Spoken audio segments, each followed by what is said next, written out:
ನಮಸ್ತೆ ಎಲ್ರಿಗೂ. ಇವತ್ತು ಅವರೆಕಾಳು ಮತ್ತು ಮಿಕ್ಸ್ ತರಕಾರಿಗಳನ್ನು ಬಳಸ್ಕೊಂಡು ಅತಿ ಕಡಿಮೆ ಸಮಯದಲ್ಲಿ ಮಾಡಿಕೊಳ್ಳುವಂಥ ಒಂದು ರುಚಿಯಾಗಿರುವಂತಹ ಪಲ್ಯನ ಮಾಡಿ ತೋರಿಸ್ತಾ ಇದ್ದೇನೆ.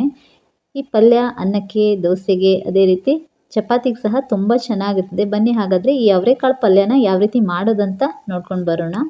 ಈ ಪಲ್ಯ ಮಾಡ್ಕೊಳ್ಳೋದಕ್ಕೆ ನಾನು 1 ಕಪ್ ಆಗುವಷ್ಟು ಒಣ ಅವರೆಕಾಳನ್ನು ನೆನೆ ಹಾಕಿ ಇಟ್ಕೊಂಡಿದ್ದೇನೆ. ಈ ಕಡೆ ಗ್ಯಾಸ್ ಮೇಲೆ ಒಂದು ಕಡಾಯಿ ಇಟ್ಕೊಂಡು ಒಂದು 3 ರಿಂದ 4 ಸ್ಪೂನ್ ಆಗುವಷ್ಟು ಎಣ್ಣೆಯನ್ನು ಸೇರಿಸ್ಕೊಳ್ಳಿ. ಎಣ್ಣೆ ಬಿಸಿ ಆದಮೇಲೆ ಸ್ವಲ್ಪ ಸಾಸಿವೆ, ಅದೇ ರೀತಿ ಖಾರಕ್ಕೆ ಅನುಗುಣವಾಗಿ ಹಸಿಮೆಣಸಿನ್ಕಾಯನ್ನು ಸೇರಿಸ್ಕೊಳ್ಬೋದು.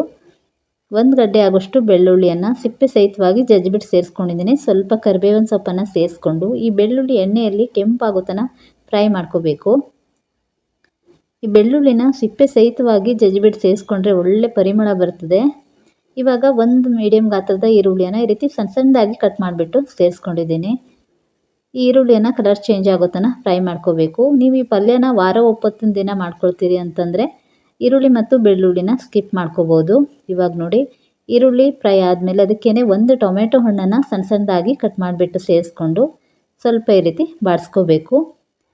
ಇವಾಗ ಇದಕ್ಕೆ ನಾನಿಲ್ಲಿ ಬೀನ್ಸು, ಆಲೂಗಡ್ಡೆ ಮತ್ತು ಕ್ಯಾರೆಟನ್ನು ಸಣ್ಣ ಸಣ್ಣದಾಗಿ ಕಟ್ ಮಾಡಿಬಿಟ್ಟು ಸೇರಿಸ್ಕೊಂಡಿದ್ದೇನೆ. ನೀವು ನಿಮ್ಗೆ ಇಷ್ಟವಾದಂಥ ಬೇರೆ ಯಾವ ತರಕಾರಿನ ಕೂಡ ಇದ್ರ ಜೊತೆ ಸೇರಿಸ್ಕೋಬೋದು. ತರಕಾರಿನ ಸೇರಿಸ್ಕೊಂಡಾದಮೇಲೆ ಒಂದು ಸಲ ಚೆನ್ನಾಗಿ ಇದನ್ನು ಮಿಕ್ಸ್ ಮಾಡ್ಕೋಬೇಕು. ಈ ರೀತಿ ಮಿಕ್ಸ್ ಮಾಡ್ಕೊಂಡಾದಮೇಲೆ ಸ್ವಲ್ಪ ನೀರನ್ನು, ಈ ತರಕಾರಿಗಳೆಲ್ಲ ಬೇಯೋದಕ್ಕೆ ಸಾಕಾಗೋಷ್ಟು ನೀರನ್ನು ಸೇರಿಸ್ಕೊಳ್ತಾ ಇದ್ದೇನೆ. ಅದೇ ರೀತಿ ರುಚಿಗೆ ತಕ್ಕಷ್ಟು ಉಪ್ಪನ್ನು ಕೂಡ ಸೇರಿಸ್ಕೊಂಡು ಒಂದು ಸಲ ಚೆನ್ನಾಗಿ ಮಿಕ್ಸ್ ಮಾಡ್ಕೊಳ್ಳಿ. ಇವಾಗ ಮಿಕ್ಸ್ ಮಾಡ್ಕೊಂಡಾದಮೇಲೆ ಮುಚ್ಚಳ ಮುಚ್ಚಿಬಿಟ್ಟು ಈ ತರಕಾರಿನೆಲ್ಲ ಬೇಯೋದಕ್ಕೆ ಬಿಡಬೇಕು. ಇವಾಗ ನೋಡಿ, ನೀರೆಲ್ಲ ಡ್ರೈ ಆಗಿಬಿಟ್ಟು ಈ ತರಕಾರಿಗಳೆಲ್ಲ ಬೆಂದಿದೆ.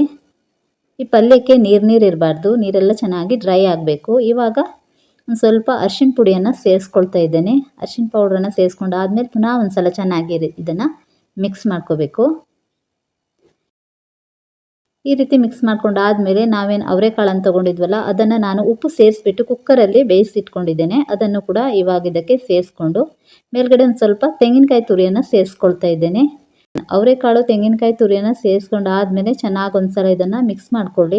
ಇದೇ ಸಂದರ್ಭದಲ್ಲಿ ಉಪ್ಪನ್ನು ಚೆಕ್ ಮಾಡ್ಕೊಳ್ಳಿ. ನಾನು ತರಕಾರಿ ಬೇಯಿಸುವಾಗ ಉಪ್ಪನ್ನು ಸೇರಿಸಿದ್ದೆ, ಅದೇ ರೀತಿ ಅವರೆಕಾಳಿಗೆ ಸಹ ಉಪ್ಪು ಸೇರಿಸಿ ಬೇಯಿಸಿರೋದ್ರಿಂದ ಪುನಃ ಉಪ್ಪನ್ನು ಸೇರಿಸ್ಕೊಳ್ತಾ ಇಲ್ಲ.